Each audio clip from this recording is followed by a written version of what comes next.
Good morning, good afternoon, good evening from wherever you are in the world. Welcome to the Institution of Engineers of Kenya channel. This is the Future Leaders Podcast. I am not alone tonight, and I am joined by two beautiful ladies, and I would like them to introduce themselves, starting from my immediate left. Hi guys, my name is Mary Orongo. I am a final year energy engineering student at Kenyatta University. I also double up as a couple of other things. I am a STEM trainer with Be the Engineer.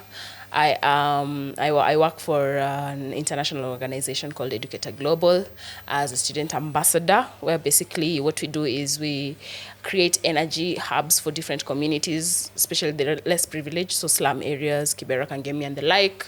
Outside that, I'm an aspiring entrepreneur with a couple of business ventures of my own. I part-time MC, moderate corporate events. That's something I do for fun. I really love engaging with audiences. And yeah, I think I'll leave it at that for today. Oh, wow. Introducing yourself after Orongo just makes you feel like, ask yourself, what are you doing with your life? What exactly are you doing with your life? My name is Eileen Taliani Shilungu. I am a civil and structural engineer. I work at Aba and Wandu Engineers. Aside from that, I am a social media manager for Sustainable Mobility Africa, and I'm also into public speaking a lot. I do that a lot. So I do corporate moderation, corporate emceeing, and I'm in fashion also. I do corporate styling. Yes. Last but of course not least, my name is Bridgette Musango. I am a proud cohort 9 mentee of the Kamilimu Mentorship. It is a structured mentorship program that deals with both personal and professional development. Aside from that, I am a proud Toastmaster, the Vice President Education of the JQuad Toastmasters Gather Club, a public speaking club where we teach, public speaking skills and leadership skills. Our motto, where leaders are made.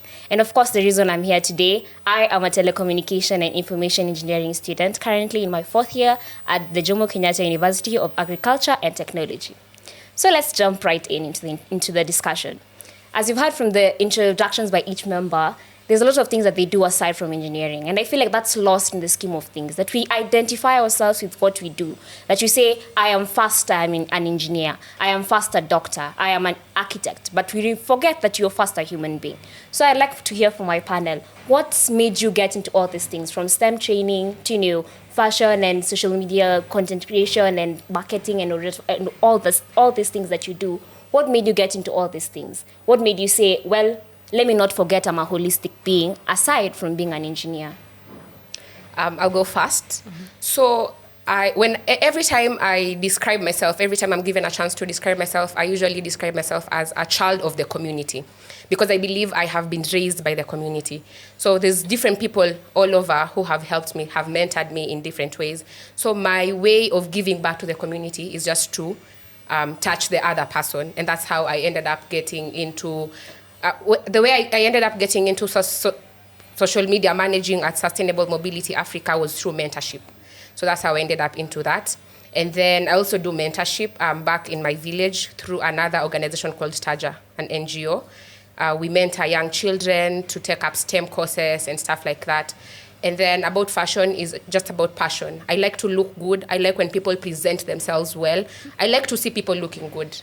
Yeah, when I see people looking good, it sort of melts my heart. Yeah, so that's how I ended up in all these other ventures that I'm in. Mm-hmm. Yes. Oh, dare I say, oh. Wow, awesome. On why I do what I do, well, first and foremost, I'd start from the beginning. I think for the longest time, growing up, I have always been defined through a narrow lens. So when I got into high school and, of course, consequently campus, it became a really important part of me to really understand and explore outside this narrow definition of, yes, she's a smart girl, yes, she's, a grade A student and all these other things. There has to be more to life beyond that. So for me, how it started was from a point of curiosity, like, okay, Mary, you're this, but what else are you? What else interests you? What else intrigues you? Maybe to touch on a few things. Growing up, I have all my siblings always had something going for them outside just school. they were into sports, they were into leadership, they had games they would do, they had different things they would follow up on in as far as different aspects of personality building is concerned. But for me, I grew up a bit restricted. So having that freedom to now really come into and mature into who I am is what now led to me now exploring these other multifaceted areas of who I am.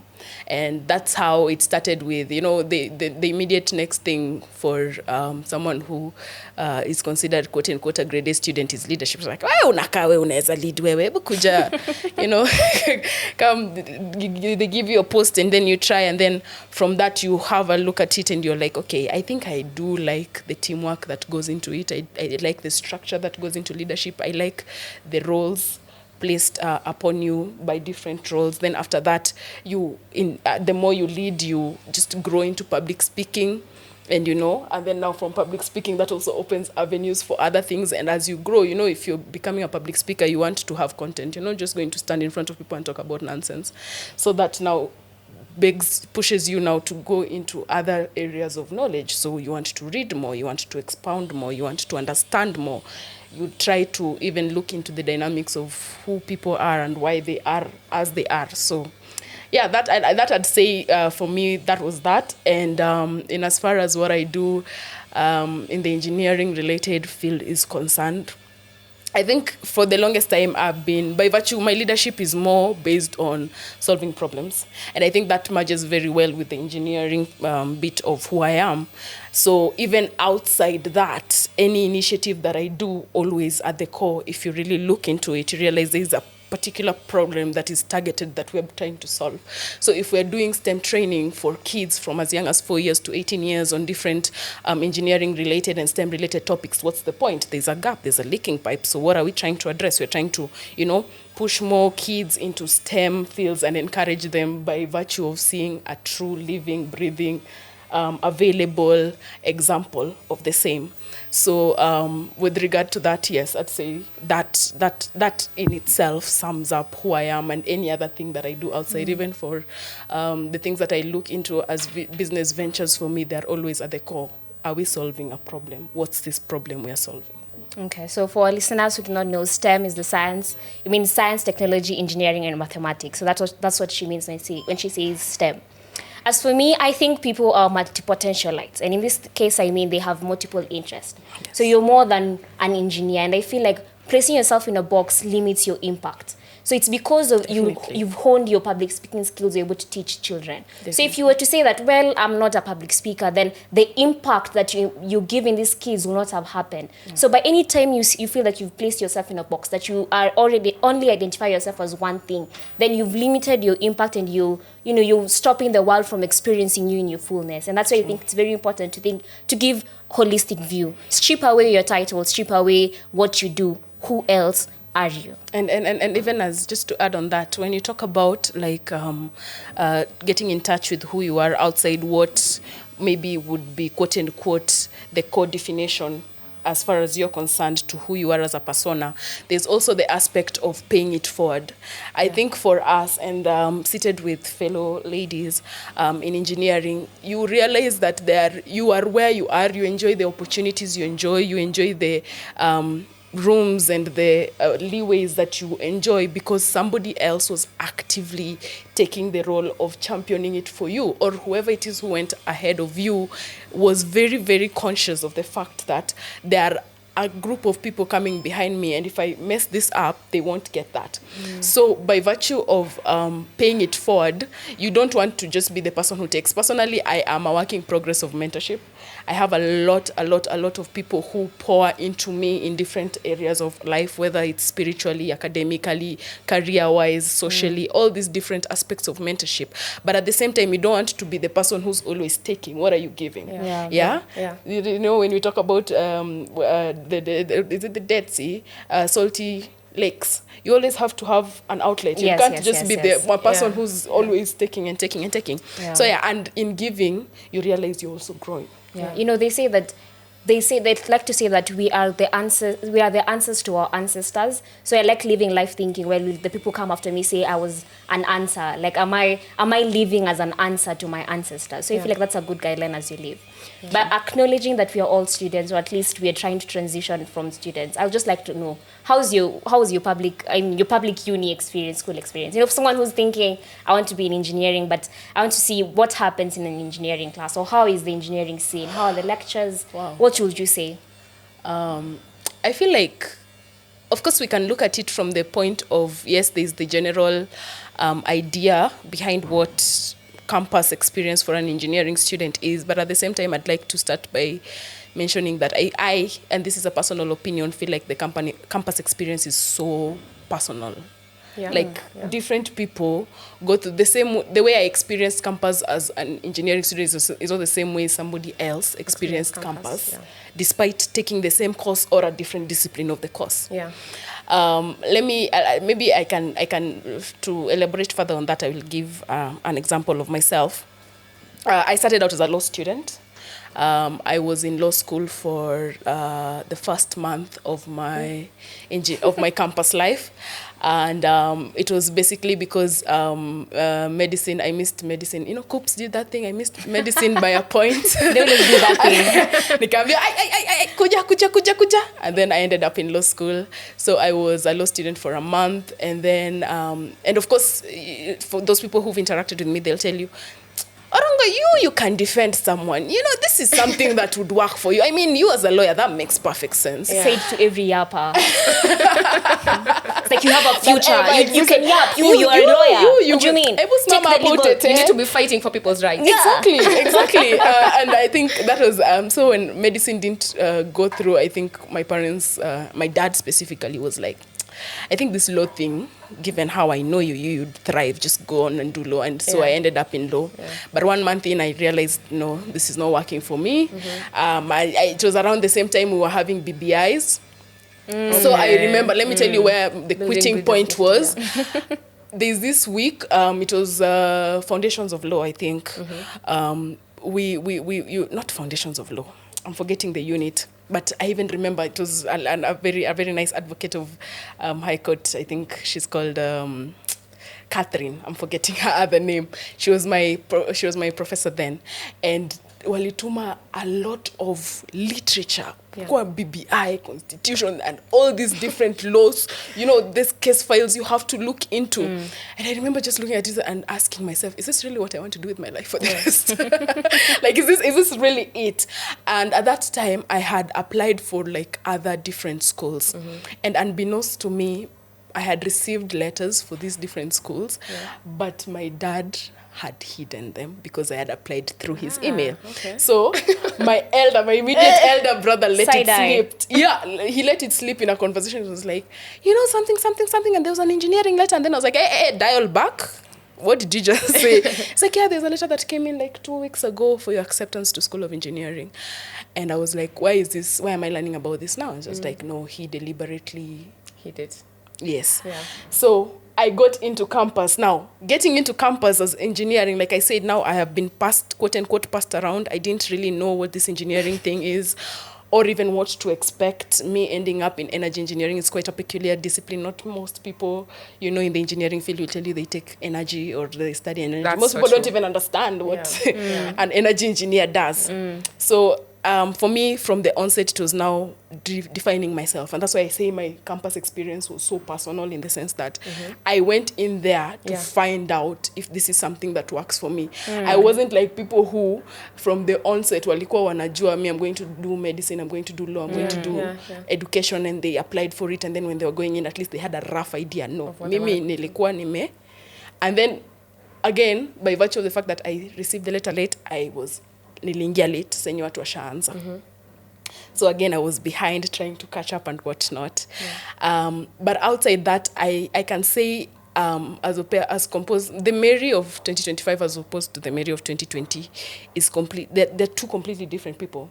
Because it is in going to School of Engineering that I ended up starting to take on two small leadership roles. Kidogo, one thing led to the other. I was in campus politics. I have reigned thrice. I have won in all. Hey, we are sorry. We apologize. We are sorry. Oh, wow. And of the 3 that I've ran, only one was now KUSA, that's Kenyatta University Students Association. The other one was ESA. Yeah. I have founded an Engineering Students Association for Women in Engineering, the first ever for KU and the second in the entire country. That's really impressive. And through that, now in these different spaces that I'm in, that's when now I learned about networking. What's the value of networking? Yeah. And then this networking has fed into my campus experience in terms of the opportunities I got, the spaces I have shared, the people I have interacted with. So all these different things have fed into that.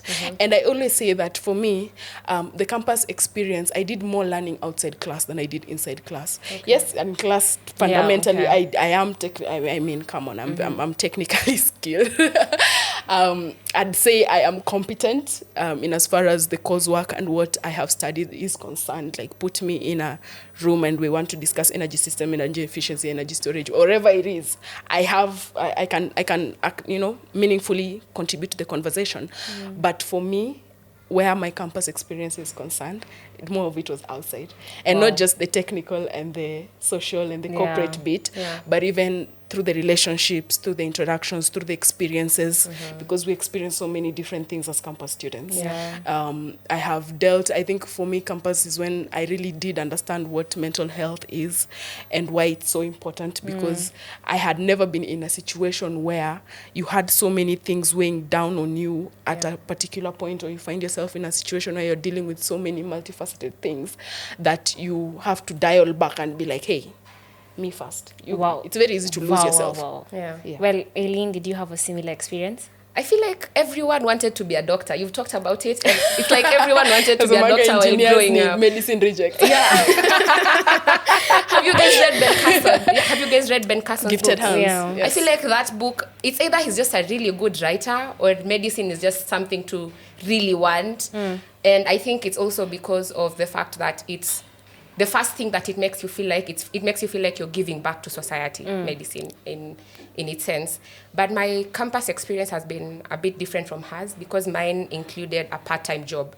So I was a student part-time, and I was also working, and that has really helped me to build my skill in design, AutoCAD design, and just basically design of structures. That's when I decided to do structures. So I really wanted to do medicine, but then I didn't get the points like her. And then I ended up being called to do an architectural course, landscape architecture. But that just didn't sit right with me. So the next option was to No shade. No, it's because it needed me to be so creative. She doesn't have a creative bone in her. It needed me to be so creative. Because the first week, what we were doing, we're just drawing lines. We're just drawing lines for like a week. Oh, without a ruler? Yeah, without a ruler. I know. And then the next thing to do was to write ABCD. I was like, you guys, you need to be serious. You need to be serious. I needed to do like some mathematics. I needed to involve my mind in a certain kind of way. And that just, it wasn't it. So the next thing was to apply for a different course, but within the same university. So because my dad is an electrical engineer, I was like, this is my chance for posterity. This girl, legacy shall continue. We have to start a farm. In fact, let's start a farm immediately. And then she do associates. Well, you took another level to father-daughter dance. You also say like farm, like we said. Yeah, period. Yeah. Period. But then that, by the time I wanted to join it, the class was already full. So now I called a few people in the industry here and there, a few relatives who are also in the engineering space, and I got convinced that civil engineering was it. I did it for a year, and I was like, are you guys sure? Pics. Are you guys sure? Because what we were doing were just things that were like a continuation from what we were doing in high school. It was like physics and chemistry. And I was like, okay. And I remember the first time that I got to love engineering, I got to understand what engineering really is, was when I went to a farm, the farm that I work with right now, in second year. In second year, we are required to do an internship, but we usually do it in school. Yes, internal attachment. Yes, it's an internal attachment. But then, before we did that, I think there was a strike or something happened, and then we needed to be out of school for like a month or something like that. So I was like, well, let's just sit here and wait. So I decided to go to that farm. I went with zero experience. In fact, the lawyer urging me is asking me to just say hi. Nitume salamu. I'd like to shout out my boss. Oh my that my boss, he hired me with no experience, just the Confidence. willingness to learn. Yeah. Just the willingness to learn and the confidence, probably, I guess. So I went, I sat there for like a week. The whole week, I was just doing stairs. The same stairs, the whole week. And I was feeling really dumb. I was feeling like, hey, Connie, why am I not understanding? Why am I not like everyone else in the office? But the people in the office were very gracious and they were very patient with me. And they taught me. So my first interaction and when I actually loved engineering is when I went to the field. I would go to them to do inspections. And yeah, so I started loving engineering in second year. And the experience was really nice. The boss allowed me to go back to, like, during my free time, over the weekends, I would go back to the office and just work and ask him for work, and he would give me work. And my experience in that firm has been a lot of growth. Like, the responsibilities have been increasing. Every time I go there, I'm given a bigger challenge. And that's how my love for engineering was. About my life, I didn't really have a lot of life in campus because I was working. If I'm not in school, I'm working. Yeah. But Okay. it's been a good journey. It's a journey that I look back and I'm very thankful. Shout out to all the firms and companies that take chances on young engineers, because we can do it, we promise. Yeah, I feel like my journey was the most straightforward journey. I remember when I was in class 8, sometime in class 8, I started wanting to be a pilot when I was in class 4 maybe, and then I wanted to be an air hostess, like class 6. Then I got to class 7, I was like, no, I want to be an engineer. And I remember our school had the privilege to go to, Rauka, to show up there for the whole show and with Kambua and everything. And they were asking us, tell us your name and tell us what you want to be. And I remember I said, my name is Bridgette Musango and I want to be a successful engineer. And that's the clip that I look at anytime. Yeah, the word was successful. And that's the clip I look back on anytime I feel like classes are getting a lot and everything is getting too much. Yeah. But then after that, I just applied. I went to school and I said, I joined high school and I said I want to be a telecommunications engineer. Did I know what it has to deal with? No, I just knew, mobile coverage, that's all I've got. And of course, the companies that that provide telecom services and all. That's what I knew as telecom engineering. But I wrote it as my first choice to COOPS. And I was called to my first choice, my first school. And I was just like, yeah, this is God's gift to me. This is what I was meant to do. Yeah. And I think my campus life was largely school, home, because I used to commute the early years. But then I got to the point where I joined things like Toastmasters and I joined groups like debate. So I'm an avid debater also. I do British parliamentary debates as the part of Kenya University debates. Oh. And it taught me this other aspect of, what is outside of, I'm an engineer, but how can I be an engineer and be something else? And how can I implement this engineering? How can I spread the gospel of engineering in different fields? Because, we want to be leaders on global stages. And for you to be a leader on global stage, you need to advocate for the rights of engineers. You need to know how to speak about and pitch about policy. Because at the end of the day, it's about presentation. How do you present yourself? Do you have persuasive skills? Do people buy into your ideas? If you're saying, engineers, we're being faced by these traits and these traits of this kind of thing, we have these problems, then what is the buy-in to people? Can they look at you and say, you speak like you know your stuff, so let's give you the job? Yeah. But I feel like what has been highlighted throughout is the gap that you feel like you learned outside of the school and everything. So definitely. What do you feel fills this gap for you? So do you believe in structured mentorship? And on this part, you can talk about mentors. So there's this idea that goes around that mentors come to you, that is idea, you don't go looking, that when you get to the capacity where you're worthy of a mentor, they will find you. So that's what I want to debunk right now. Do you feel like mentors are sought after? Or is it like, they joke and say that women, when you want to get a guy, you don't really approach them, you just position yourself. So do you think that that's the same thing for mentorship? Do you approach your mentor straightforward? Do you think you position yourself? And position yourself, I mean, do you attend like events and say, I will now attend this event and they see me, they will approach me, or that's when I'll have a starter base? So what is your thinking through? How do you think through mentorship and structured mentorship in that case? Sorry. You want to go first? Yeah. Sure. When I think about mentorship, I think there's a lot of facets to mentorship. There's the mentorship that is in person. There's the mentorship that you get through just observing.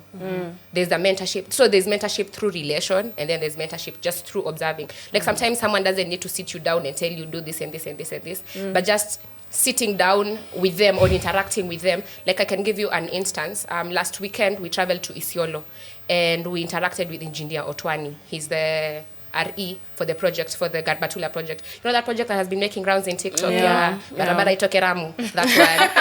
Kuje Mandera. Yes. So he's the RE for that. And I remember just watching him speak, watching him lead his team. And then my friends and I sat back and we admired the way he's doing his things. And just from there, you already have a reference of what the kind of leader that you want to be. So there's that mentorship in that facet. And then maybe let me talk about this by relation and talk about how I have experienced it myself. For me, mentorship has not been, I have experienced structured mentorship. One of it is at the office. I am paired with an engineer who I do everything with. If he's going for a meeting, I have to go for that meeting with him. If he's designing something, he has to pull me into it. So structured mentorship is important and it's helpful because it has some level of accountability to it. Compared to the organic mentorship that people are talking about, that one for positioning yourself and everything. I've also experienced mentorship in that form, but that one, it has some level of laissez-faire. You know, how we go. Wherever we go. It's not, there's no timelines, there's no deadlines, there's no planned meetings. It just, it flows the way it flows. Yeah. So for structured mentorship, any day, any time. Okay. I think the first thing when we talk about mentorship that we really need to debunk as a generation as a whole, and even for those who are older than us, what is our understanding of mentorship? I think that's where we should start. Like, what is your definition? What's your definition of mentorship, and then what's the right definition of mentorship? Yeah? Most students assume that mentorship means being in a space with a certain engineer that you look up to and just being able to maybe talk to them, maybe exchange numbers. You go for these nice events and then you exchange contacts, whether it's LinkedIn or email and whatnot. And then you come back, you go back to school and you keep this information and it does nothing meaningful to you. Yeah. I think first and foremost, and where mentorship is concerned, I'd really like to give props to IK because IK is championing where that is concerned. They have a series of structured mentorships, especially the Women Engineers Committee and by extension the Future Leaders Committee. They have really tried to come up with structured sessions for mentorship where that is concerned. But just to dial back to what I was trying to say, first and foremost, what is this mentorship to you? What does it mean to you? What is the correct understanding of it? And what is the point? What is the use? Because I feel like from the onset, if you do understand and you have the right idea and the right mindset and the right understanding of what mentorship is and what it's supposed to help you achieve, then your approach and by default, even those people who you approach changes. Because for a mentor, this is how I look at it. Okay. Like I said, I started by saying that I am a product or I'm an ongoing work in progress of multiple people who pour into my life in different facets of mentorship, right? So by default, for me as a mentee, how I look at mentorship is, one, this is where I am, this is where I want to go. How do I get there? So when I'm looking for a mentor, my first question is, are they where I want to be? Okay. Yeah? Yeah. Could be career-wise, could be socially, could be spiritually, could be whichever different embodiment you want of mentorship. You look for someone who is in that position. That's the first thing. And the second thing, which people rarely talk about, is, are they willing to mentor you? Yeah. To mentor you. That's a very important because point. Mentorship, yes, it's a two-way thing, but intentionality has to be from both sides. You don't want to be a nuisance to somebody. Yeah, nuisance is too strong a word. But I think I will jump in there and say, I think like being a nuisance will depend with your approach.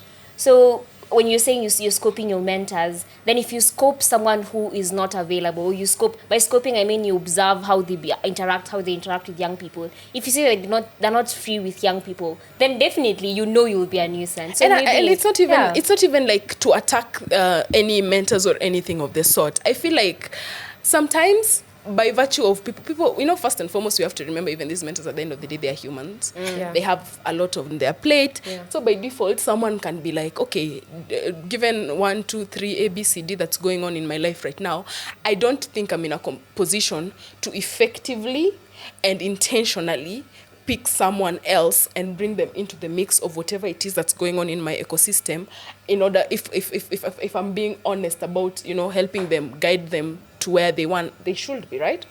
But outside that, even as a mentee, the intentionality, because most often than not, the people you're going to be approaching might A, be mentoring multiple people, or B, be not as available as you are. So the intentionality to always be there to, you know, go to them and go to them with structured, well thought out things. Don't just approach someone with some random thoughts on random things and whatnot. Yeah, like of course there is the relationship that you build outside this formal give take relationship that you're building in as far as mentor-mentee relationship is concerned. Yeah. Of course there is, you know, I'm not saying be so strung up tight, you can't even, you know, have like a joking conversation or humor and whatnot. But as a mentee, what exactly is it that you aim to gain from these people? And then now structure it in such a way that from your interactions, no matter how little or how often, you are able to go off ticking. Yeah. One by one. That's the first thing. Secondly, for me, I think mentorship, for those who are intentional mentors, they tend to help you maneuver a lot of things by virtue of the fact that they've been there, they've done that. Yeah. Yeah?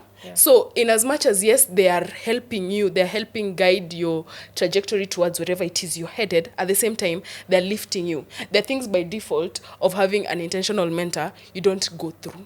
Yeah. I do believe that mentorship, and I think it's the shortcut to success. Yeah. Yes, the I easiest believe way in to that learn from statement. others. I live by that statement. It is. And that is why you find people like, I think you guys know Vusi Tembekwaya. Yeah, To date, Vusi will tell you he still has mentors. Yeah. Who he schedules. And Vusi is an international speaker. Yes. Always talking. He has all these different things. He's a businessman. He's an entrepreneur. He has all these different things that he does. Yeah. But it still begs to the question, and that's what you're saying, like, it's a shortcut to success. There are different building blocks at any particular point in time in life, and this is, anybody will tell you this, you always have something to learn. Yeah, but I do think you can't approach mentorship by what they can give you, because there is this concept of reverse mentoring. Yes. So reverse mentoring is thinking, they can give me this, but what can I give them? So that's why in jobs, when you get, you're going to attachment and you're teaching you supervise her how to maneuver his WhatsApp, or you're teaching them the latest software, because maybe it's architecture and they're used to the old software, and you want to teach them this new software. That's a form of reverse mentoring. There's something I keep saying every other time, and every time I say it, I think even sometime back, Eileen, you think we were having this conversation in there's a WhatsApp group we have for SAKE leaders, and I was like, Kwani you people, when you approach people for mentorship, what is the idea that you have in your mind? Because, yes, first of all, nobody owes you mentorship, right? Yes, of course. Yeah? It's a quote-unquote willing buyer, willing seller. For sure. Except what we are buying and selling is experience and knowledge, knowledge, yeah? But, more importantly, at the end of each day, it has to be symbiotic. You can't have a relationship where you are the Someone one... is just giving. One person you're always is just giving. You're a giving. tick. Well, exactly. When you... Yeah, for lack of a better word, it has to be symbiotic. And then now, the question someone asks you, a student will ask you, now me, I'm a student engineer. What can I give? What can I give? Bro, What do I have you to have so much to give. Yeah. Let me give you an example. One of my mentors, and I love her, is the CEO and founder of the organization I do, Be the Engineer Brenda Rombo. She's a mechanical engineer. Engineer Brenda, she is a very intentional mentor. That I love about her. Very intentional, very out there. But outside mentorship, she does all these other different projects, that she does, that are very close to her heart. that don't necessarily generate an income, but by default of the mindset there, we have to pay it forward. So if she's having something, of course she won't approach me, but I see that maybe she's going for a high school outreach program, and I offer to go there and be one of the mentors. That is value. That is value. I would otherwise be paid for that if I did it for a different nini. But because she is intentionally paving ways for me and doing multiple things that help me grow career-wise and as a person, and she does all these things, she intentionally will have meetings, we'll meet at a cafe somewhere and we talk about different things that she'll be like, so how is this going and how is this going? Then when I show up for her things and I intentionally, she doesn't ask, she'll never ask, but when I intentionally show up for things that are important to her and that help build on her portfolio, then at the end of the day, even if something, and she keeps telling me, Mary, if somebody asks me, because she's also in the energy space, she runs Libra Solar, which is her company. She tells me, if an opportunity in energy, she won Queen of Energy, I think last year, or was it last year, but one. Props to her. Yeah, she's a force. When she sorry, I'm forgetting my trail of thought. When she has these different things that come into play and I volunteer and she tells me, now thank you so much for doing this. Of course, she would, and she's such a lovely person, she'll be like, no, I will facilitate you, I'll facilitate your transport, your lunch, and every other thing in between. But then you come and then she say, by virtue of the fact that I've seen your willingness to participate in this thing, if I get an opportunity, by default, because I'm human, the name is the next first person, thing. the first person I think about. Yes. I feel though, aside from this aspect of, you seeking out one-on-one mentorship, there are things like structured mentorship that you can find. Yes. So whether it's the mentorship programs provided by IEK and they're calling out for people to come for mentorship and you sign up, that's one way you can do that. You don't have to do it alone. There's like the group I aforementioned before, the Kamilimu mentorship. It's a group of people, but we're doing the mentorship program together. But aside from that, I feel like mentorship, in a sense, can also be from role models. It's from what I see. So I feel like IEK can, in this sense, can improve in the sense that if you have every discipline represented, that she's saying that she's not seen energy in the sector. So if there were energy engineers in the sector and, you have this role model, you look up to them and you say, they're doing this and this, and they say, I want to be like him, I want to be like her. And even in the telecommunications space. So I feel like IEK can maybe say, put out an olive branch to all these engineers in these different sectors. Maybe they do not know about IEK, or they don't know about the benefits. Sure, there's so very many. So if they were to tell them, we have this and this, come through and we are offering mentorship to these young kids. They say people love giving back. There's this whole thing about Winston Churchill that people don't like you when when you do things for them. People like you when they're able to do things for you. So he was all aspect. He wanted to meet someone, and I do not know what aspect or what group, what criteria it was part of, but he wanted friendship or sort of relationship with this person. And what he did is he borrowed a book from this person. So by the mere fact that he gave this person the opportunity to help him with the book, as simple as a book, it was just, I'm helping you. So we need to come and think, don't always think, I need to do something. Sometimes you need to make people feel that they're in a capacity to do something for you. And of course, self-initiative, as you'd said, and that is what will propel you further. And even when we talk about like IK, I think I have been able, I think that the biggest thing, and you'll allow me give an example, one of the most aha moments I've had in as far as mentorship is concerned was at the beginning, the very first time I came in contact with an engineer of quote unquote influence, and like someone I actually looked up to and read about and heard of was Engineer Kamanja back when she was the chair of WEC, and that was through IK. Like I met her, I can't even remember, how did we meet? I can't pinpoint exactly how we met, but it was during your time. Then I was the vice chairperson for SRKU, and then we interacted from that point. And now through her, I was able to get in contact with so many other prominent engineers in this country. I remember that first year of like interacting with these senior engineers and just being able to see people that I consider role models and people I can emulate and people I am trying to work towards becoming more like. That really went a long way in even like, it changes how you think, it reshapes how you look at life, it makes things look so simple, because you sit down in Engineer Kamanja, she'll tell you where she started, how she's grown. And that is one of the biggest things that IK is doing. Yeah. Like you're humanizing these people. It's no longer just Engineer Kamanja mwenye naonanga Kenjen, title, Yeah. It's no longer Engineer Ogut or Engineer Ogai or Engineer Mutulili or any other of these prominent female engineers that we've only ever seen.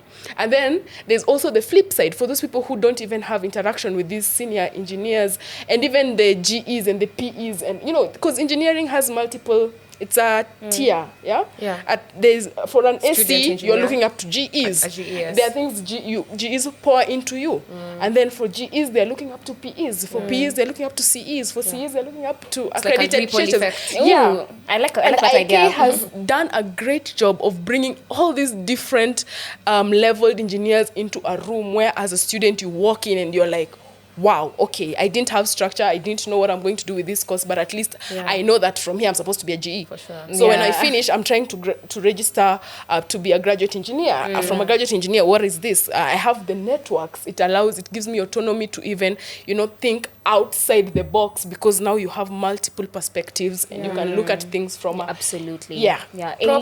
Props to IEK, because every inspiring moment that I have had has happened in those engineering dinners, those engineering spaces. Yes. You see them, and they're people actually. Yeah. You're like, come on, she laughs. I'm like, I saw her in a paper yesterday and I'm seeing her in real life. Yeah. Exactly. You'd have those. I don't know if I'm the only one. Juicy, we were moderating IK's work, International Women's Day with Eileen, and one of the these engineers that I really, really look up to. She's not even, I never even thought that I'd meet her in person, because she's not even Kenyan. She walked up to me, we had a conversation, and afterwards she hugged me, and I was like, we all love meeting our mentors. It's very inspiring. It makes your dreams and aspirations seem very achievable. Yes. Your ambitions, they're like, are those your ambitions? Do you want to have bigger ones? Yes. Well, like, you're dreaming small. Can you level it up kidogo? Because it's achievable. You can see it, that this is tangible. And something I was itching to really add to whatever Orongo was talking about value for value. I wanted to add that when you're providing value, you're also adding, you're also growing yourself. Like when she goes for mentorship with those people, it adds to my portfolio. Yes, it adds to her portfolio. Like for example, myself, I'm working rather at Sustainable Mobility Africa, and I'm working as a social media manager. It makes me, like, I have to think about what's supposed to go into that page. I have to read, I have to know what's happening as much as I'm in structures, I have to know what's happening in the transport sector. And you never know, like at one point in my life, I may decide to pivot and get into transport just through those. So the value that you're providing is also value for yourself. Yes, And even the networking that you get through those things. Yeah. You go there, you meet someone, and who knows, maybe that's your next boss. Your job. Yeah. I love that you reinforce learning through this mentorship, and that has been cemented. But I want to touch on what you said, Eileen. You mentioned about attachment, and you went for this practical attachment. How do you feel? How was your experience at work? And what do you think about this narrative of Gen Zs at work? You know, Meguza Murima. I always see myself as a beautiful blend of like a millennial and a Gen Z. So, you know, the way people usually complain about leaving the office pretty late. Yeah. I have left the office in very ungodly hours. In very ungodly hours. Kwani hata ujali? Unajituma tu. I saw a certain post somewhere. Someone was talking about the way they sent a Gen Z to go and get them 40 copier papers. And the Gen Z brought the papers, and they were hot. They were feeling hot. So the guy asked the Gen Z, why are the papers hot? See, they just put the papers in the copier to count for them. Because why am I counting 40 papers? So as much as the... Akili mtu wangu. Right. I'm like... Gen Zs... I feel like sometimes Gen Zs are misunderstood. They try to find an easy way to do things. And I don't see a problem with that. A Gen Z that doesn't relate so much with Gen Zs. I work at ungodly hours. I don't talk back myself. Yeah. So but we don't all talk back. We speak up. There's a difference. Okay. I think there's a difference talking. You need to educate. Please educate me on this platform. Very few people.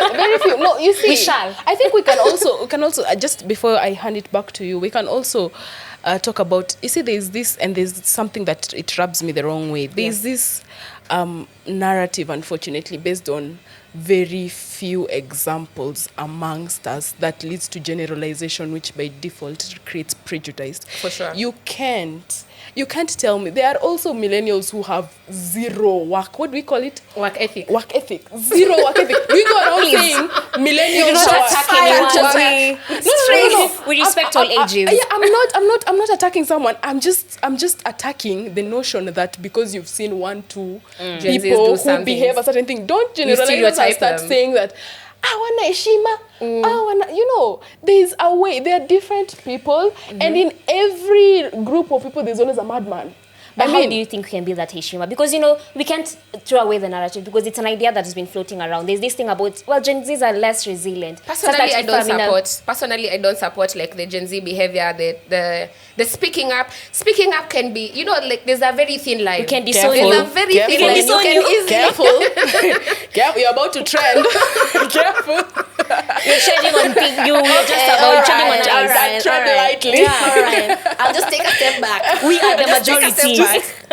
Please take the floor. Okay, Gen Zs. No, it's okay. Attack us. We are ready to be attacked. We're ready to learn. It's very important. Like you might be having a point to table, but how are you tabling it? Yes. You can table a point in a way that it's already like making someone be resistant to it immediately just by the tone of the way you're doing it. So speak up, but please respect. Respect. Okay.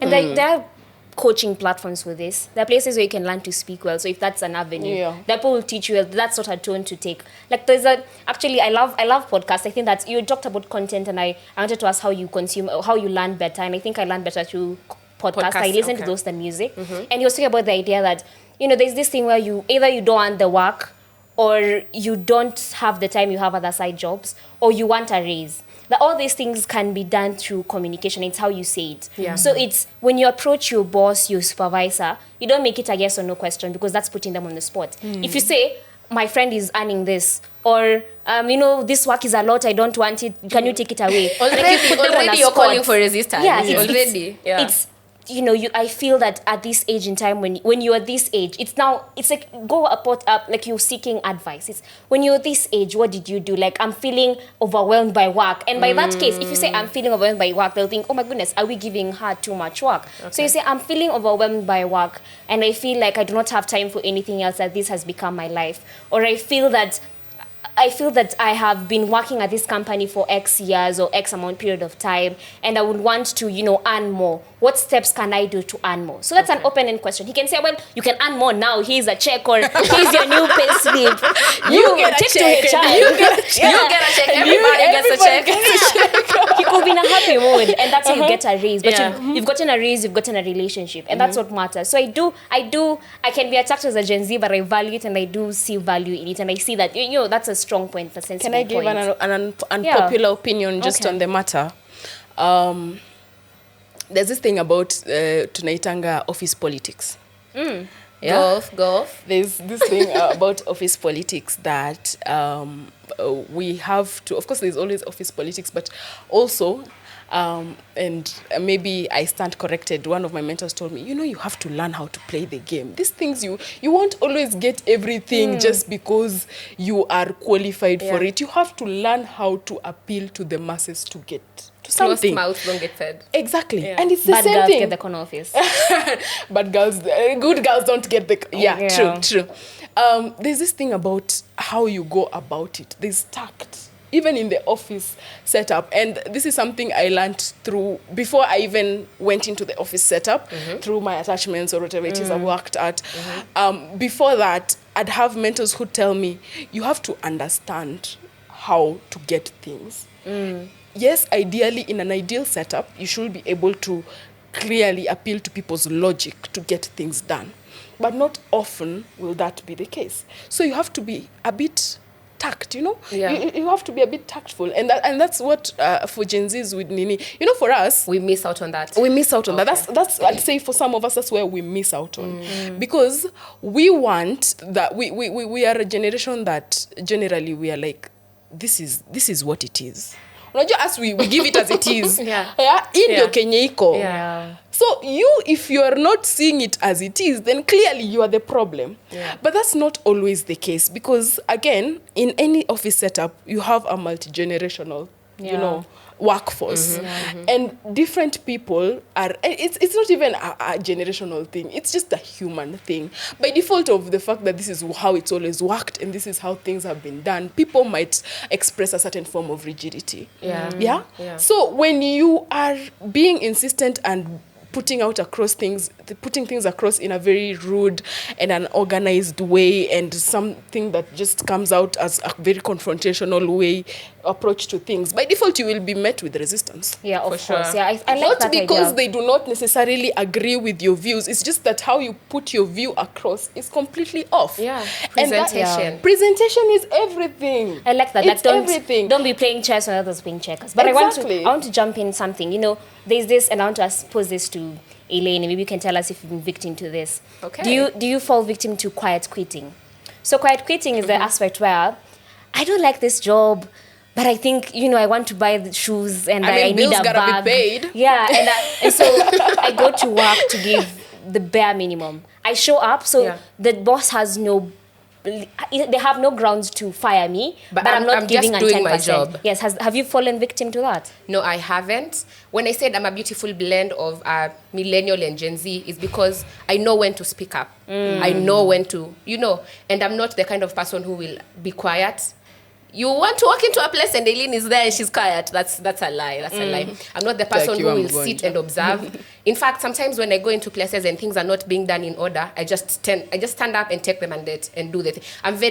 I take initiative. That's my thing. That's my thing. So I know when to be quiet. I know when to do what.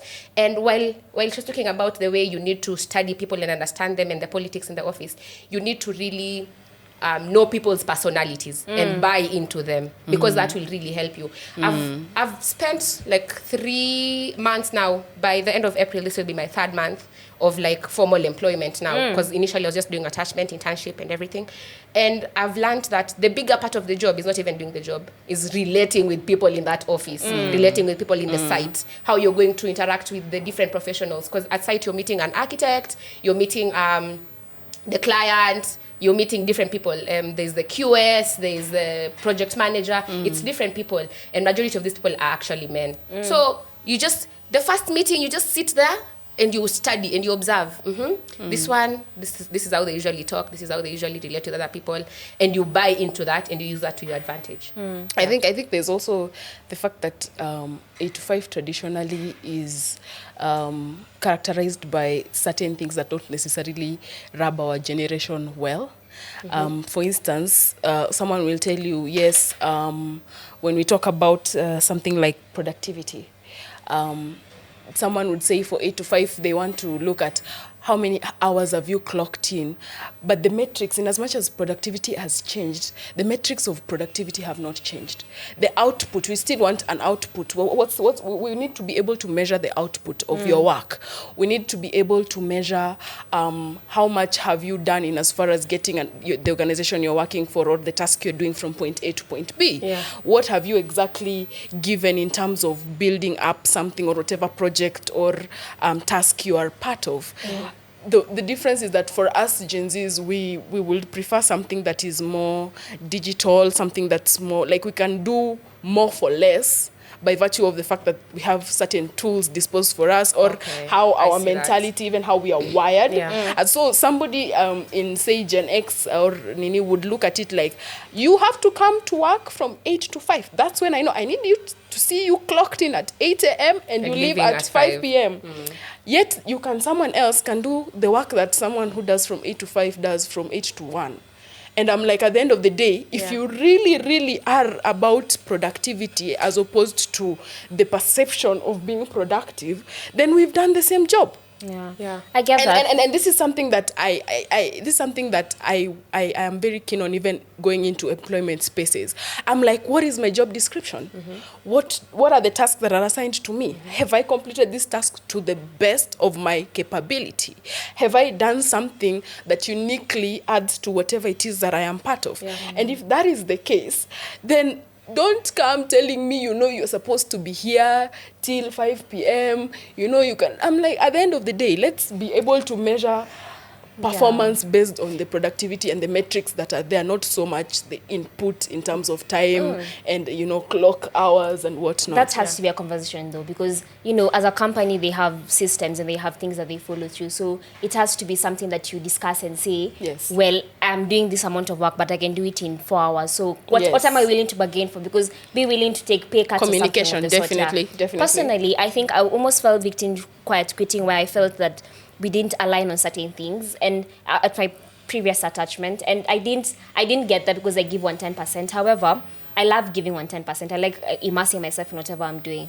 However, what I learned was that it's okay to not, also the redefinition of what is not 110%. Like, it's okay to not be perfect at first go. So I feel like quiet quitting come through when you're not so good at this job you're doing for the first time. You feel like, oh my goodness, I'm not so good. So do I need to do this anymore? Will I continue, or should I just leave because either way I'm not the best? So especially if you're I think they call that type A personality, and you are perfectionist and you want these things, all these things, you tend to fall victim to that. Like, if I can't get 100%, if I'm not the best, then I can slowly give bare minimum, so I don't feel bad that I've immersed myself in this. But I feel, however, that it's through that conversation. It was my supervisor sitting me down and telling me, as engineers, especially in this field, things will not work all the time. Like, those systems will have they'll have bugs. Errors, like, they'll have issues here and then. You'll have to come back again, or if you're not getting it this time, then go home and come back, and you'll have a clear head and clear mind. And that speaks to consistency. Because if when we talk about consistency, most people think consistency is showing up and showing out every day, but that's not the reality of matters. Consistency is 10%, 20, 30, 100, 110. Just consistently doing it. You're consistently doing something that is productive towards promoting a certain agenda. That is every other time you show up. This is something, and this is just a mantra I have in my life.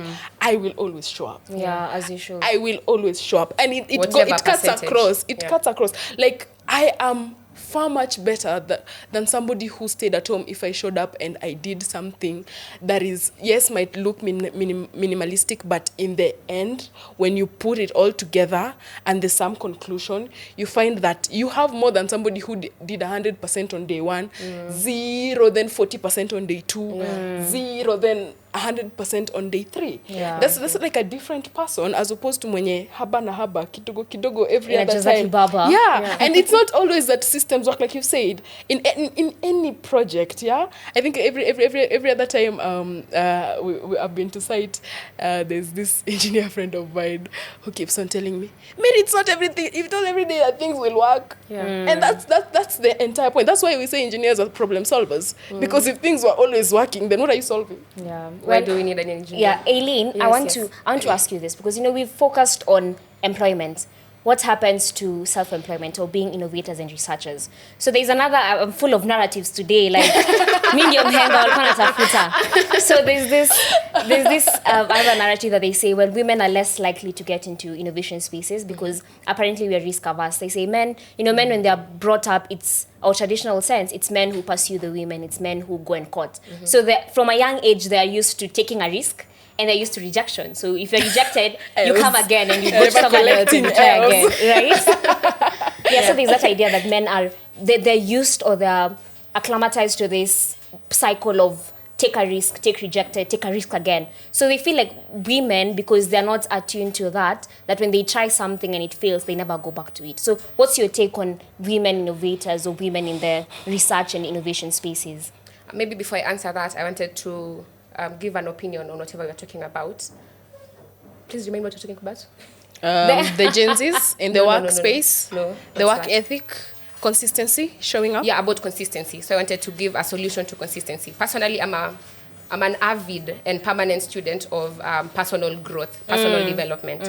And I think that's one of the things that can ensure that you're showing up every day. And personal development looks different for different people. For some people, it's reading consistently, it's working out consistently, whatever works for you. Like, ensure that you're filling into your cup. That cup that you're consistently, like, don't empty your cup till it's completely empty. feeling into other people or feeling into your job and everything that you do. Yeah. Ensure that you find things that fill into your cup and things that because it's not easy to stay consistent. It's not easy to stay. You have to have something that is reminding you to stay consistent. So if it's reading a book, if it's listening to podcasts, if it's talking to friends, if it's relationships, invest in things that will fill you up, that ensure that you show up whatever percentage that you show up. And now moving on to women getting into innovation. Yeah. So I've been into the spaces that people innovate, especially the climate change and everything about that. And I've found women, and the women that are in those spaces, they're usually talking about, they usually center their innovations to things that are women-based also. They don't step out to things that are challenging or things like those. But I've seen women who have innovated, like various things. Like I know someone who invented something called Sauti Salama. It's a way to ensure that women are safe, especially in informal settlements, you know. And in the episode that was being recorded earlier on here, Mary Orongo was talking about the way you need to have the audacity of a man. I think there's no shortcut to it. Just have the audacity of a man. There's no two ways about it. And I also learned that for you to become an innovator, you can't innovate out of space. You need to expose yourself to a lot of knowledge. You need to be a reader. You need to be someone who researches. You need to get into that space completely. So there's no two ways about it for women. Have the audacity of a man and go in there and do your thing. Okay. Yeah. There is some truth to the notion that women are generally risk averse. There is a truth. Because as my mother would put it, she'd tell me, us, we have more to lose. More to lose. What? More to No, lose. she's speaking in Luatun as if you're to speak to the audience. Shout at those so they can hear.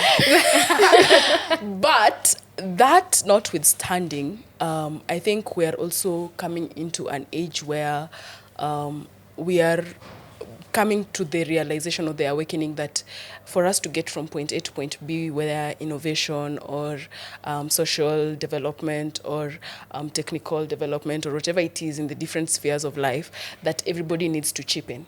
And it is through that mindset or understanding that now more and more ladies are coming in terms of innovation. I wouldn't call myself an innovator, but by default, when you take an engineering course, you have to do, project. Yeah. You have, if you are lucky, you do multiple based on the clubs and associations that you're part of.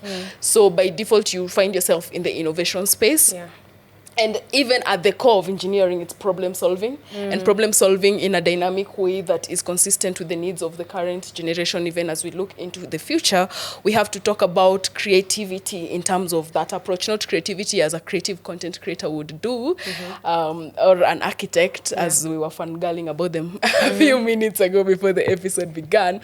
But yes, there is that understanding that we are risk averse, but at the same time, I feel like we are taking genuine steps towards coming up with innovations and coming up with different solutions to different problems that are particular to our communities and our societies, and in a way that ties into everything in as far as moving forward. When you talk about let me incorporate corporate lingo, and we talk about the Big Four agenda, and we talk about Vision 2030, and we talk about sustainability and SDGs and all these things. We are, yes, the majority, and that is the notion by virtue of who we are, but there is an intentional, active and progressive input in as far as taking us forward and doing our bit in as far as pushing that agenda for us. I think like any appetite, you can increase your food appetite, you can increase your risk appetite. So increasing your risk appetite is, if you're risk averse, what little risk can you take day by day to increase your capability or bandwidth for risk. Yeah. So a risk will be you do not do public speaking and you want to be and you're an engineer. Go into these forums by IEK, attend one forum, see if you can network with simple one person. So I think that risk appetite is by setting small targets that are achievable, and therefore if you achieve one, your mind gets to hear, okay, I did this, I had this risk or I had this fear, and now I've done this, I've achieved this, so I can do better, I can do more. So I would like everyone to touch on, you're a student, you were working as you were a student. Yeah. Again, kudos to you. Thanks. So how do you feel like you balance? How do you balance? You know, they say work life, but I feel like if you're a student, you have work, study, life balance. How do you do it all? You can start with you, Eileen. Mheshimiwa. Advise us. Thank you very much. Kiongozi. I want to just go back a little bit on innovation. And when we talk about innovation here in Kenya, I have a little bit of reservations, because I mentioned earlier that I have been in these spaces where people are innovators and everything. And not in a bad way, but I feel like in those spaces, people just have big lingua, the way you've talked about Big Four, SDG. But why, my question is now, why are Kenyans, let me look at the camera while asking this, why are Kenyans not doing innovations that are scalable? You know, it's like people just want funding and that's it. Because you'll find, when I went into that space, it was climate change they were talking about. I could literally put 5 people that were doing different things who, if they came together, they would do something really big. You understand? Yeah. So there's that aspect of teamwork. Even as women, as much as we are innovative and everything, let's find things that are scalable. And if we can find people that we can work together and come up with an innovation that is like big enough, not just to come up with small things that can give us funding from outside and that's it. Yeah.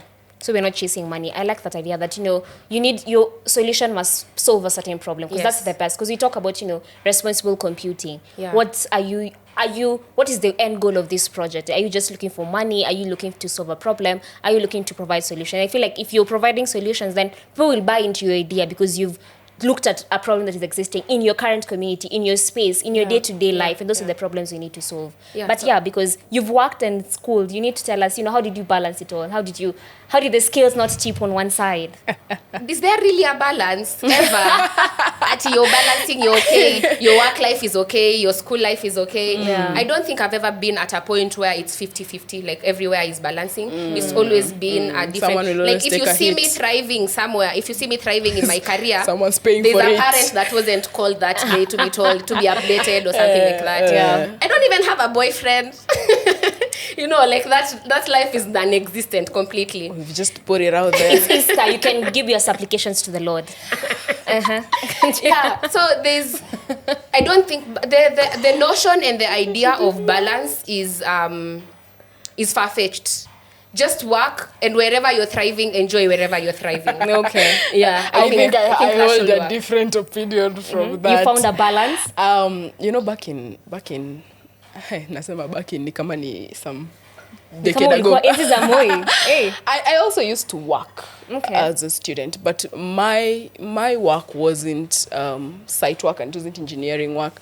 Sisi ndio wale unasikianga economy ya wendani imeshikiliwa na online writers. Oh. You know, and the like. So I got into online writing, I think, from my second year, first semester. And it by default of that, of course, now I had to handle more things in my plate. And the reason as to why I don't necessarily agree with Eileen when she says that there's no such thing as a work-life balance. Yes, at some point, based on... I tend to look at the different things that I have in my life like balls. At any particular point, there's always a crystal ball that I'm juggling. And this crystal ball changes depending on the different seasons in my life. So when I am an engineering student, that first month, you know, we do 4 months of any semester, we do 16 weeks. That first month, classes hazijashika, lecturer hako on your so case, balance, assignments haziko on my case. So at that particular point, my nini will take a hit.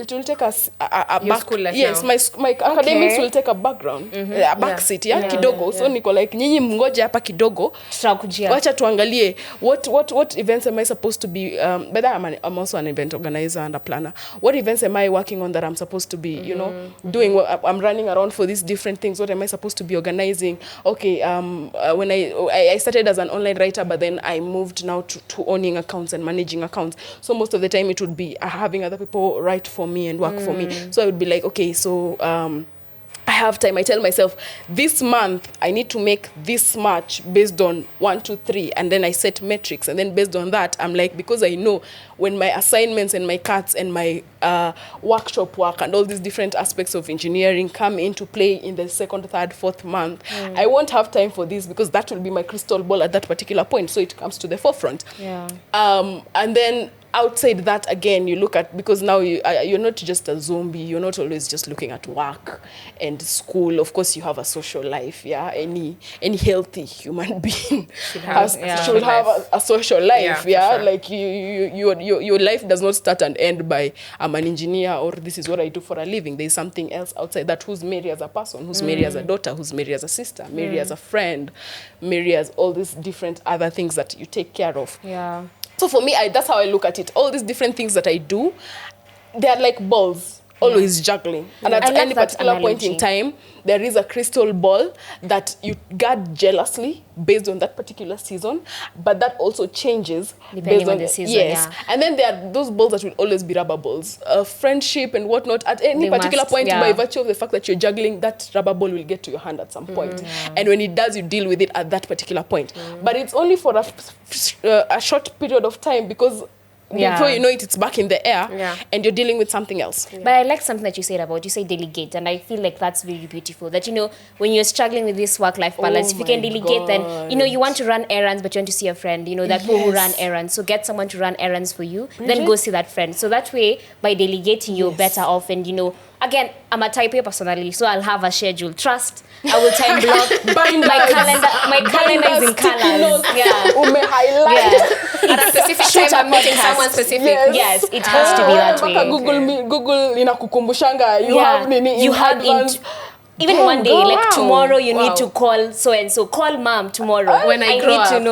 Yeah, I'm very much type A personality. So I think scheduling is a good way to do that.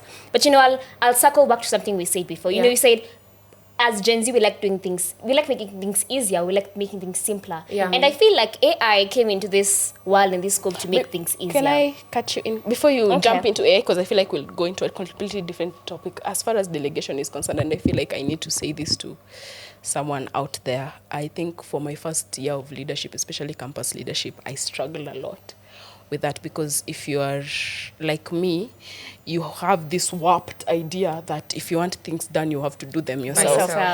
And let me tell you, you will die on that hill. You will die on that hill, because it got to a point. I remember there's a time, and this was such a dumb move on my end. I was running 3 different things. I was the chair of my department in my school. I was the female delegate for School of Engineering, and I was the chair for SAWE at that particular point. And all these different things need to be serviced, and all these different things have activities, and all these different things have needs and whatnot. And I kid you not, thank God at that particular point I had gotten a certain semblance of delegation in as far as roles and tasks are concerned. But even then, I still struggled, because the year before, my first year of leadership, where I was the vice chairperson for ESA, I had this thing that you want to micromanage everything. If you feel like if you're not looking into a certain letter to the VC about what things will go down here. And if you're in an institution like myself, I went to an institution where the bureaucracy is crazy. So you do a letter and you follow up for a month. Yeah. And it's an email. You wonder how they were surviving before we you wonder how they were surviving when you had paper trail. Yeah. When that is the case, and I kept telling this to my successor, I kept telling this to my immediate successor, because for SAWE we have this session where we mentor our successors 3 months before they come into leadership. And every other time, because I picked up on that, she's an incredible person, way smarter, way better than me in a lot of things. But with the aspect of delegation, I noticed she's having the same problem that I have. To do everything where she wanted to do everything. And I would tell her, Dame, utadedi, like you will die. What are you doing? You cannot carry everything and everyone. There's a reason why even in an association, there's a secretariat. Kila mtu akona roles. Constitution inasema, wacha secretary andike letter. Unaandika letter kwa nini chair? What's the point? Yeah? So if it's the secretary who's writing the letter, let them follow up. Let them follow up. The best you can do as a person in that position is to empower them, train them so that they do it how, quote unquote, as good as you would have. Yeah, I love that idea. If that is the insecurity that comes with holding something, and you just feel like I have to be in the organization, I have to be in the logistics, I have to be in the guest liaison, I have to look at, the different aspects of all these different working bits at the same time. So delegation. It comes down to giving up control. But I want us to touch on two topics before they shut off these mics. That's why I wanted you to touch on, both of you to touch on AI and what you think the future of AI is. Maybe we can start with you, Eileen. Personally, I have done a paper about AI. I have done a paper, but I haven't done, the paper was about how it affects privacy.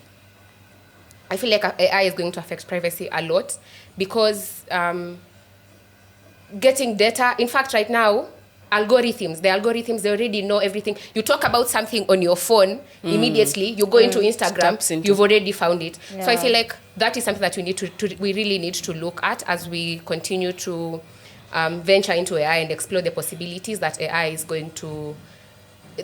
has brought to us. But the notion about AI making engineers extinct or other workers extinct, there's a friend of mine who intended that every year, at the beginning of every year, he tests AI to know whether we are going to be made extinct or we're still going to remain okay. And he asked AI at the beginning of every year, if today is the 1st of January 2024, when is tomorrow? You know what AI says? Tomorrow is going to be the 1st of January 2025. So it's still, there's a lot of work, and the notion that AI is going to make other careers completely extinct, I don't think it's gonna take a minute, but definitely it's going to make life much better, much easier, especially for people with disabilities.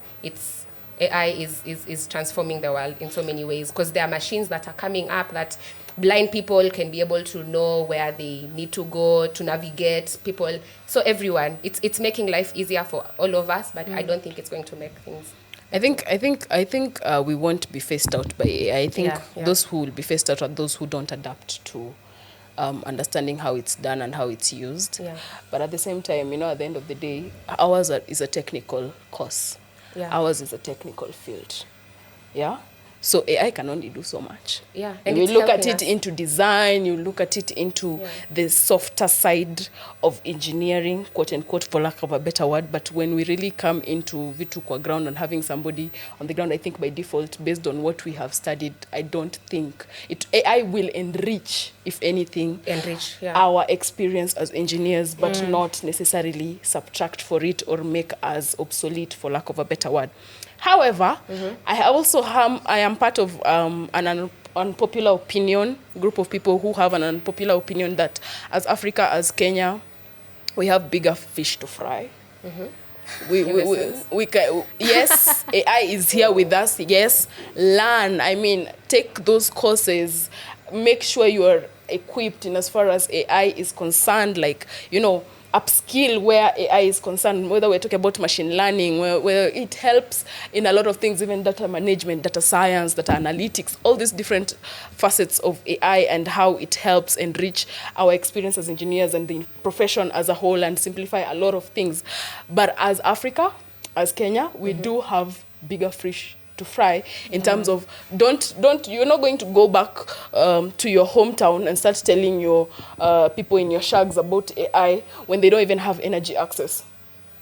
You're not going to tell a mama mboga about, ChatGPT does this and this, now wameleta taxation here ChatGPT, and this is how it's going to affect us when she's struggling to put food on her table. So we need to go back to really the core of the matter where we are concerned.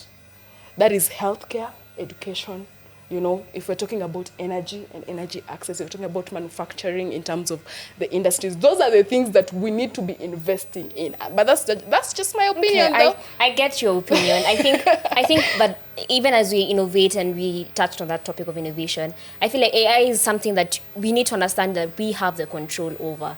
That AI learns from us. But for how long? At least for now, when we have the control. You can only think of when you have it. They say if you're worrying about tomorrow, then your problems today are not big enough, because otherwise you'll be worrying about your problems today. So the thing is, that's fair. If you're thinking about AI and what you can do right now, I'm the one, it's learning from me. So how can I use it? Again, even ChatGPT is just one tool. And all the tools that are to be discovered and built have not yet been built. So can we help in building? Can we help in training this AI? Can we help in, because we talk about phasing out and all these things that it can do, but it can only phase out if, again, as you said, you don't adapt. If you're not up to date, if you do not contribute to these things. So I think, we can say it might not involve us right now, but I think it's high time that we have an opportunity to get ahead of the curve. We've been slow in everything else. Catching up. We're playing catch up every other time. Yes. In understanding AI, you see, when you mention AI, most people, they just think about ChatGPT. But there's a lot to AI. There's a lot to AI. Yeah. So, rather than understanding it as ChatGPT, just asking it questions and everything, get into the deep of it, learn the machine learning and everything that AI can. It's such a deep and broad subject. We're just on the surface, right? Yeah, I think for most of us, what we mostly interact with, the majority of the population has interacted with generative AI or generative AI. And open source, where ChatGPT is concerned. Yeah. But even for generative AI, it's like you said, it's more about what you feed it, and especially for people. Especially for people. The other day, I posted something interesting on my status, and it was a Renoir, the painter. His work, one of his, that guy has paintings which are valued up to $140 million. So one of his paintwork was there, and then someone was just talking about, the contrast and how it's such a work of art. And then there was a less, dare I say, mediocre version that was generated by an AI that had the same thing. And then someone was like, now this is the problem with AI. It doesn't have contrast. It doesn't have the human touch. It doesn't have all these things. But when at the core of it, someone who knows their stuff about AI will tell you, for generative AI, it's all about the prompt. Yeah. You have to That's what you're telling it. It's doing what you've told it. You're telling. For you to get what you want, you have to instruct it as you would a 2-year-old. Yeah. I can tell you're getting so passionate, but I know time is far much spent. And therefore, because this is the Leaders podcast, I would like us to end on that topic. So there is this aspect, and this is the last nugget of wisdom from your very own Mahatma Gandhi. Your very own. Are we Indian? Bridgette, are we Indian? It's the amateur version. Okay. So, allowed. You want to be a monk? I might be. Anyway, so the idea behind it is the different types of leadership. So they say that there's an aspect between male leadership and female leadership. And they say male leadership is more, more do, and female leadership is a lot of more be. So female leadership looks like more empathetic, more caring, more intuitive. Female leadership looks like, I find out more about the people and not the task. So male leadership is aggressive. It's I need to do this by this. It's deadlines and set timelines. Female leadership is about, these people are working for me. How can I make them to be more productive? So it's taking almost like a people angle. So even as you give your parting shots, and I'd like you to answer this question, then give a parting shot. Do you feel like there's a sweet spot, a good balance between that type of male leadership and female leadership? And do you think you have it? And is that the type of leadership you want to be even as you get on global stages, inshallah? And again, give your last parting shot. What would you like to say to the people of Kenya and across the globe? We can start with, of course, Eileen. Eileen is our... Okay, about male and female leadership. I think a good blend, my best line for this year is to try and achieve balance in as everything, literally, in my spiritual life, in my career life and everything, to achieve a balance. And balance is very important because at some point you'll need that male and aggressive kind of leadership. You'll need to get some deadlines done and everything. And as you interact with your workers or with whoever you're leading, sometimes you may need to find that soft spot where you talk to them calmly. Sometimes it's times for deadlines and everyone is in a rush and everyone wants to finish everything and everything has to be submitted. But then the personality needs some level of, touching. The ego needs to be massaged a little bit for the work to be done. So I'm a proponent of that. I completely agree with it. We need to have that kind of leadership, like a balance for both. And then for my parting shots, I'd like to speak to younger engineers because I like to mentor people. or people who have not even gotten into campus or anything, I'd like to encourage them to take engineering courses, especially civil engineering, because civil engineering is very multifaceted. There's very many fields to it. You know, I didn't know I'd get to a point where I'm speaking so passionately about civil engineering. And the way I think about civil engineering for me, where I am right now, I think of it as a launch pad into the things that I want to get into. So the way I'm a public speaker, I like to be in public spaces. I'd like to be in policy formulation spaces and everything. But civil engineering is like my best line, launching me there, pushing me there. And in civil engineering, there's transport, there's civil, and even in civil itself, you can deal with sewages, you can deal with water, you can deal with roads. It's a very broad field. So I'm here to advertise civil engineering and to encourage as many people as possible to get into that career. Thank you very much. Thank you so much, Eileen. I think where leadership is concerned, I tend to believe a leader is a leader. A good leader is a good leader, irrespective of their gender. That is not to discredit the fact that different genders bring a different perspective to leadership in terms of their input and even how they approach it and how they handle multiple things. Yes, that is the case. That is true. But at the same time, I do believe, I like, for instance, let me use the Burkinabe's president as an example, Anaitwa Nani Traore. I always have a problem pronouncing his name. I thought the you military guy. Problems with the president. I was about to leave. Our lovely presidents that we love as Africa. Had our own. Sorry, not mine. Anyway, so I look at that guy and I look at his thought process and how he handles his stuff and how he's going about leading the Burkinabe, and I find myself thinking, damn. You want to be that type of leader? If not necessarily the military part, no thank you. But if each and every African leader had the same outlook in terms of putting their people first, putting their issues first, putting their agendas first in as far as serving leadership. Because I when it comes to leadership, I say this to everyone, and this is something I believe and I try to live by. Leadership is servant. Like when you sign up to be a leader, you're signing up to literally serve. It's service. At the core of it all, it's service. So, in as far as that is concerned, yes, female, by virtue of being feminine, there's a gentler touch we bring to things. There are things that we think about that our male counterparts do not necessarily account for in different aspects of leadership, that makes our approach a little more gentler and a little more, quote-unquote, people-focused. But I do believe that there are also male leaders, good, intentional male leaders, who have mastered the art of splitting it across. Yes, they may not possess the feminine touch that brings in the different perspective, because I believe, different perspectives inform a better decision, right? Yeah. But overall, I think leadership at the core is about servanthood, yeah? And it's about service. And for those who've mastered that, they excel, as leaders, regardless of their gender. In as far as... Parting shot, first and foremost would be join. Future leaders, join. For those who are... Let me start with the student engineers. IK currently is having a waiver till end of April for those who wish to join as student engineers, provided your course is accredited. And this is something that pains me to date. My course is not accredited yet. So I'm not able to register as a student engineer with IK, and by virtue of that, there are certain privileges that I do not get to enjoy as much as, SEs who are registered with IK, enjoy. That would be the first call, like putting out a call out there. You need to register. There's so many opportunities. There's so many different perspectives, different experiences that enrich your journey as an engineer by virtue of being part of an association.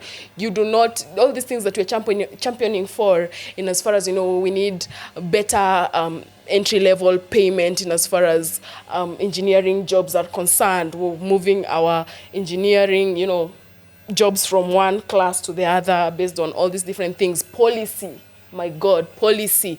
This is something that we keep on right now. Any engineering event you go to, it's always a recurring topic. Engineers need to go into policy. We need to, the technocrats. We are the technocrats, but for us to be in that space, we need to take up active leadership in as far as policy and being there at the decision-making table is concerned. So all these different multifaceted aspects of being an engineer, you experience them through different things. And even if it's not necessarily IK, if you're a student and you're taking electrical or telecoms or energy, join IEEE. I mean, there are things that you will never experience until you're in a group of people who are like-minded. Yeah, I agree. There are things that you can never really, you can't grow by default, or rather your career trajectory will not be as enriched as opposed to when you move in an association or when you move in an organization that is actually full of like-minded people who build on who you are, who borrow from who you are, who enrich who you are, and who by default open opportunities for you. Yeah. I think that will be the first thing. The second thing would be, in as far as mentorship is concerned, just be very intentional as a mentee and a mentor. Give as much as you take. I love that. Give as much as you take. Don't be, and I will keep saying this, don't be the person who's always taking. Don't be the person who's always taking. Try to give as much as you take. Try to do something that enriches someone else through your experiences. Yeah. Thank you so much for being lovely ladies. So, to my take to leadership, a disclaimer is that when I said male and female leadership, I did not mean, the conventional gender. It's the idea of masculinity and femininity. And for this, I think everything is practiced. That when you think life is a balance, right? There are things you excel at and there are things that you're not so great at. So it's about identifying, as a leader, I fail to empathize with the people I lead.